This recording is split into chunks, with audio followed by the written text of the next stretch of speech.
અમદાવાદમાં વરસાદી પવનો ફૂંકાઈ રહ્યા છે। આમ છતાં મ્યુનિસિપલ કોર્પોરેશન પૂરતા પ્રમાણમાં પાણી આપવાનું વચન પૂરું કરી શક્યું નથી, જેથી સતત બીજા દિવસે યાદવનગરના લોકોને પાણીના મુદ્દે હોબાળો મચાવવો પડ્યો હતો। લોકોએ માટલા ફોડીને કોર્પોરેશન વિરુદ્ધ સૂત્રોચ્ચાર કર્યા હતા। છેલ્લા ઘણા મહિનાથી ભાઈપુરા વોર્ડમાં આવેલા યાદવનગરમાં પૂરતા પ્રમાણમાં પાણી નથી આવી રહ્યું। જો કે કોર્પોરેશને લોકોને પૂરતા પ્રેશરથી પાણી મળી રહે તે માટે ખોદકામ કરીને તપાસ પણ કરી હતી। આમ છતાં કોઈ નક્કર પરિણામ આવ્યું નથી। પાણીની સમસ્યાથી ત્રસ્ત બનેલા એક આધેડે તો સોમવારે જ્યાં સુધી પાણી નહીં મળે ત્યાં સુધી ખાડામાં રહેવાનો નિર્ણય કર્યો હતો, જેમાં મહા મુસીબતે તેમને સમજાવીને બહાર કાઢવામાં આવ્યા હતા। તો આજે બીજા દિવસે પણ વિરોધ પ્રદર્શન ચાલુ જ રહ્યું હતું। જો કે લોકોએ માટલા ફોડીને વિરોધ કરતા પરિસ્થિતિ ન વણસે તે માટે પોલીસે પણ તકેદારી રાખી હતી।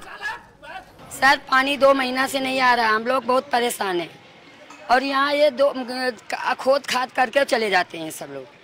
पानी के लिए इतनी परेशानी, मेरे लड़के का फंक्शन भी था तो भी पानी नहीं मिला। हम लोग बहुत परेशान हैं। हम लोग पानी के लिए बहुत तकलीफ में हैं और हम लोग दूर दूर से 1-1 किलोमीटर से, यहाँ से 1 किलोमीटर हमारे बड़ी मम्मी का मकान बता, वहाँ से पानी पीने के लिए लेके आते हैं और हमको पानी की इतनी तकलीफ है, पीने का पानी भी नहीं मिला। चकली में एक टिपा पानी नहीं टपकता है। मोटर चलने के बाद भी पानी में हवा जैसी आती है पर पानी नहीं आता है मोटर से। पानी के लिए हम बहुत तकलीफ में गए। रोज़ हम लोग जाते हैं, हमको ऐसा बोलेंगे कि कल पानी आ जाएगा पर पानी नहीं आता है।